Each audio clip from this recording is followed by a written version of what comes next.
entendre qu'un élément des forces de sécurité a trahi le pays pour des motifs lucratifs. Il a pris l'argent, il a vendu le plan, on a attaqué l'armée, on a tué les militaires et les civils, on a égorgé. Il a quelle conscience quand il voit ça? Qu'on a tué des femmes, on a violé des enfants, on a égorgé. Parce que lui l'a fait en échange d'un bien matériel. Parce qu'il a des carrés miniers. Non. Que Dieu donne franchement l'amour à notre pays.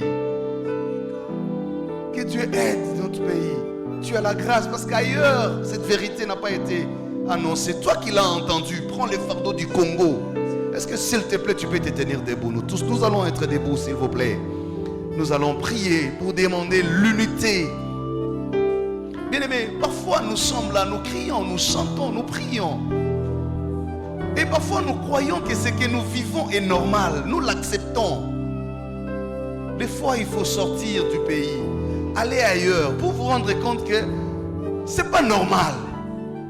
C'est pas normal de vivre sans avoir l'eau potable. C'est pas normal de vivre dans une institution sans lieu d'essence. Il n'y a pas de toilettes. Et les gens trouvent ça normal. Vous vivez avec des poubelles qu'on ne sait pas débarrasser. Non, frères, sœurs, des fois nous acceptons l'inacceptable. Il faut commencer par la prise de conscience pour faire un bon discernement. Que ça c'est bien, ça ce n'est pas bien. Demandons l'unité au pays. Prions au nom de Jésus. Demande cela à Dieu. Nous prions pour ces grands Congos. Toi qui as la faveur d'écouter ces choses, nous demandons à Dieu de nous aider. Nous ne voulons pas de divisions entre communautés, des divisions entre ethnies. Qu'est-ce qui se passe dans notre pays? Les gens s'élèvent, les uns ne veulent pas des autres. Les autres veulent dominer sur les autres. Les autres encore disent, nous ne voulons pas de vous chez nous. Qui est chez vous? Qu'est-ce que chez vous? Nous sommes tous un même peuple. Nous sommes tous un même peuple. Prions pour l'unité. Ce qui se passe à Goma, à Bukavu, au Katanga, au Kasaï, ce qui passe à l'Équateur, dans le Bandundu, dans le Grand Congo central. Qu'est-ce qui se passe dans le Maniema? Nous avons besoin de l'unité nationale de notre pays. Nous parlons de l'indépendance. Il y a des hommes, bien-aimés, que Dieu a suscités pour défendre ce pays, son intégrité territoriale. On nous parle de l'indépendance du pays parce qu'il y a eu des hommes, il y a eu des femmes qui ont cru en ce pays, en cette nation. C'est pourquoi ils nous ont légué ce pays. Nous ne pouvons pas accepter la balkanisation, la division du pays, la division des communautés. Nous sommes frères, nous sommes sœurs. Les Bangala ne peuvent pas être contre les Baswahili. Les Baluba du Katanga contre les Baluba du Kasaï. Les Bangala de l'Équateur contre ceux du Congo central. Nous ne voulons pas de ces choses-là, de division entre les communautés. Prie bien, bien-aimé. Nous refusons.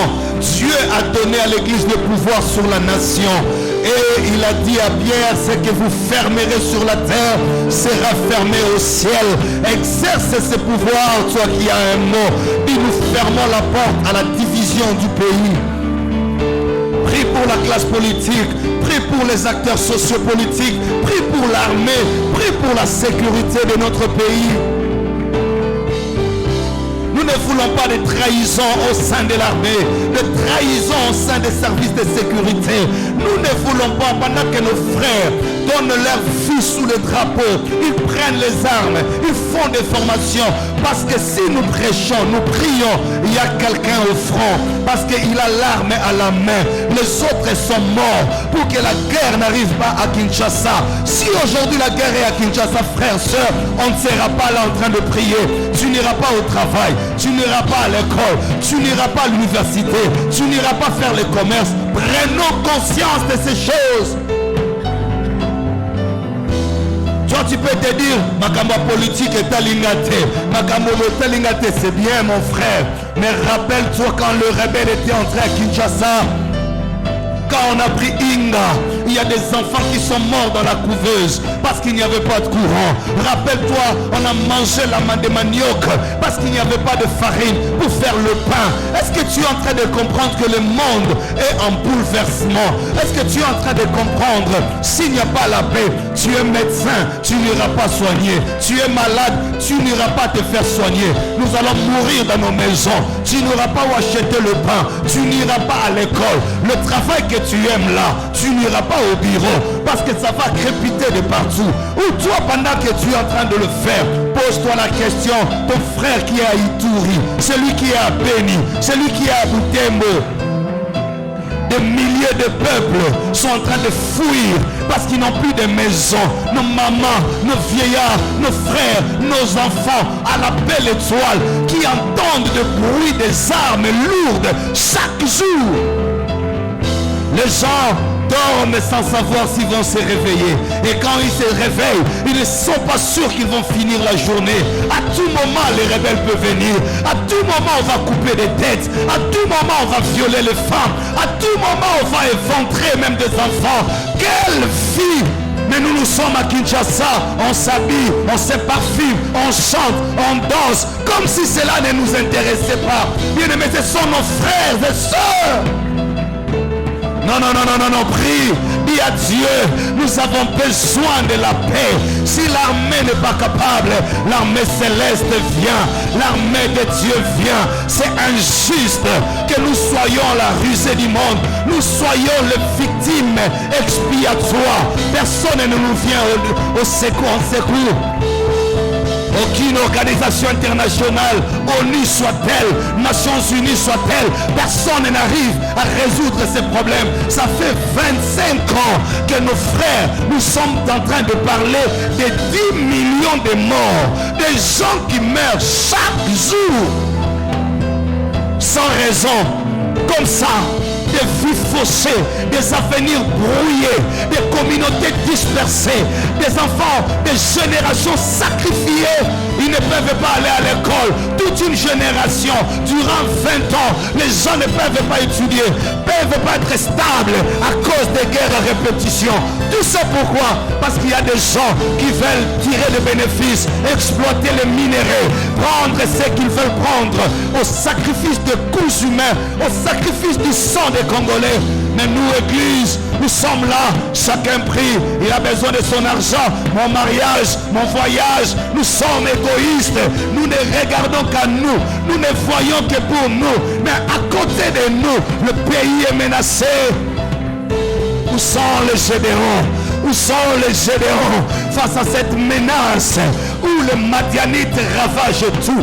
On ne nous laisse rien, ni dans le présent, ni dans l'avenir. On sacrifie l'avenir de nos enfants.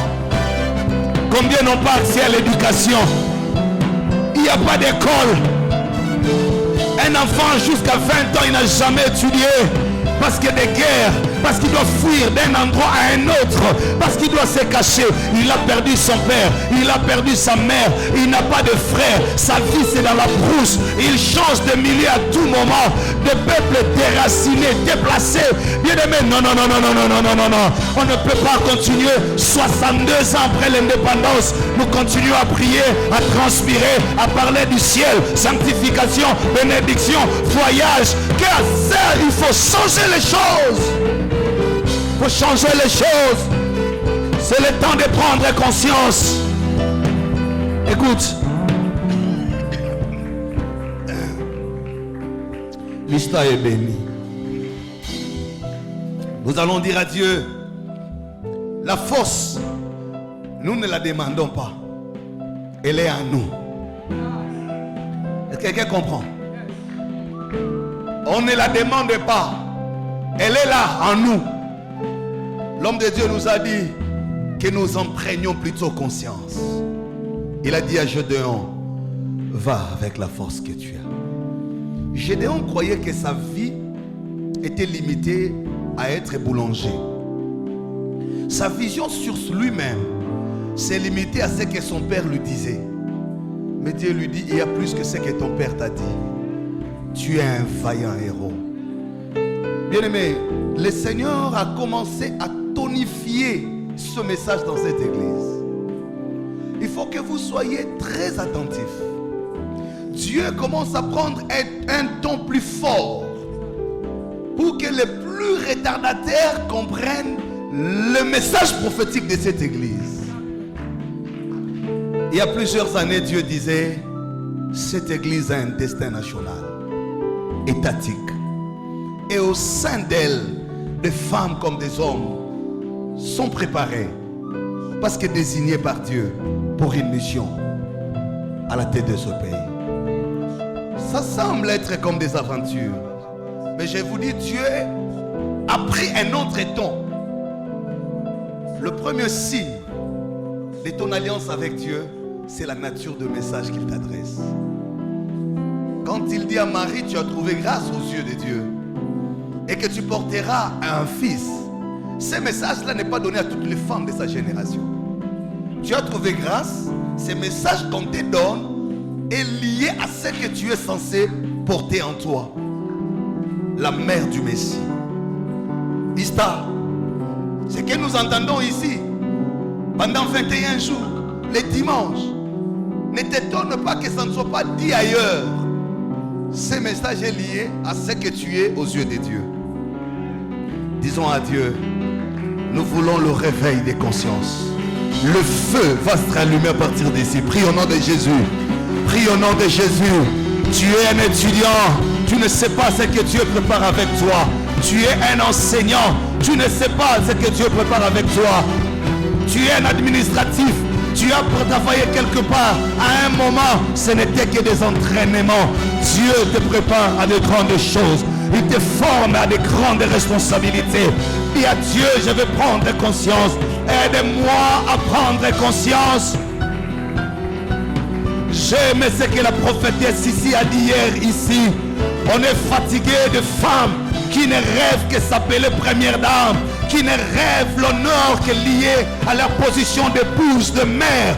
On a besoin d'Esther. Mardochée a dit à Esther, qui sait si c'est des temps comme celui-ci, tu as cette position de la reine.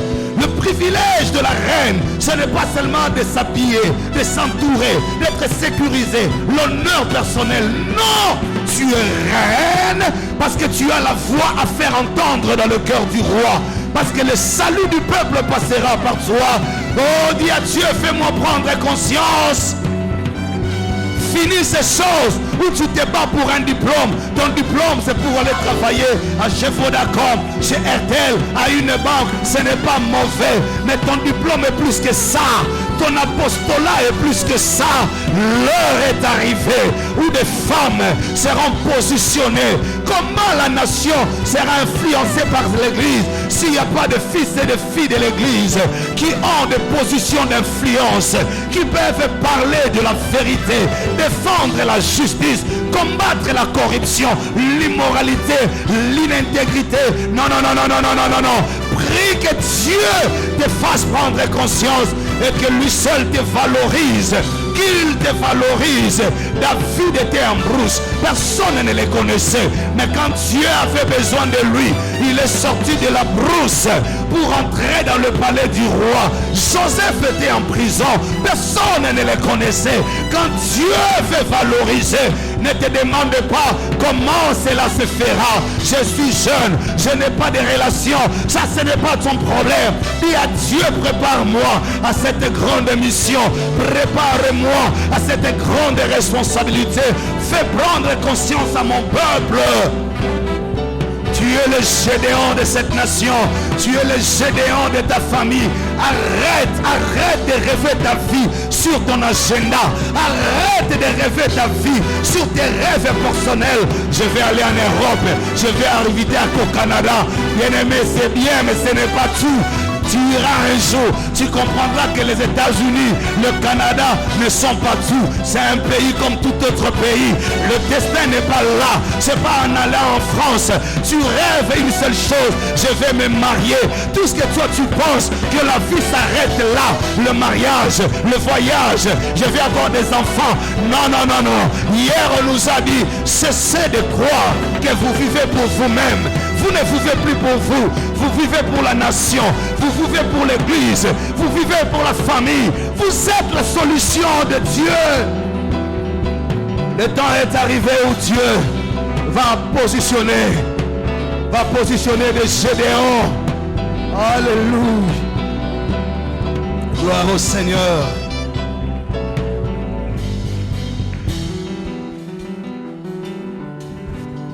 Gloire et louange à toi, Seigneur Jésus. Pendant ce moment, tu prends tes offrandes. J'invite ceux qui ont apprêté leur dîme. Nous allons nous rasseoir dans la même attitude. Et je vais clôturer ce temps de prière en priant par les dîmes et les offrandes très rapidement. Parce qu'on a la dernière étape. Dîmes et offrandes. Rapidement, on avance avec les dîmes.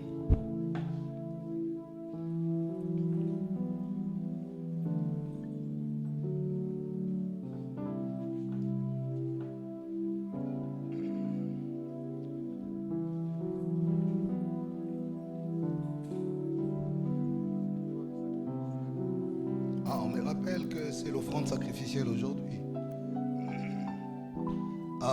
C'est aujourd'hui on clôture l'offrande sacrificielle. Donc si vous l'avez amené, vous la prêtez également. Si vous n'en avez pas, il faut peut-être que vous avez oublié, je ne sais pas. Mais là c'est pour les dîmes. Seigneur, nous voulons te dire merci. Nous amenons devant ton autel ces dîmes et offrandes. Plaise à toi, notre Père, Dieu notre salut, de nous accorder cette faveur. Libère ta grâce dans la vie de chacun, en vertu du pouvoir m'est conféré. Je reçois devant l'autel de Dieu vos dîmes que vous avez apportées, je les déclare sanctifiées en son nom. Puisque vous vous connectez à l'alliance de Dieu, vous restez obéissant à cette parole. Que Dieu accompagne votre vie jusqu'à votre vieillesse. Qu'il bénisse vos greniers, vos champs, le fruit de votre travail. Nous prions et bénissons les offrandes sacrificielles de ces jours, les libéralités et les actions de grâce, Seigneur. Que toutes viennent pour honorer ton œuvre. Au nom de Jésus. Amen.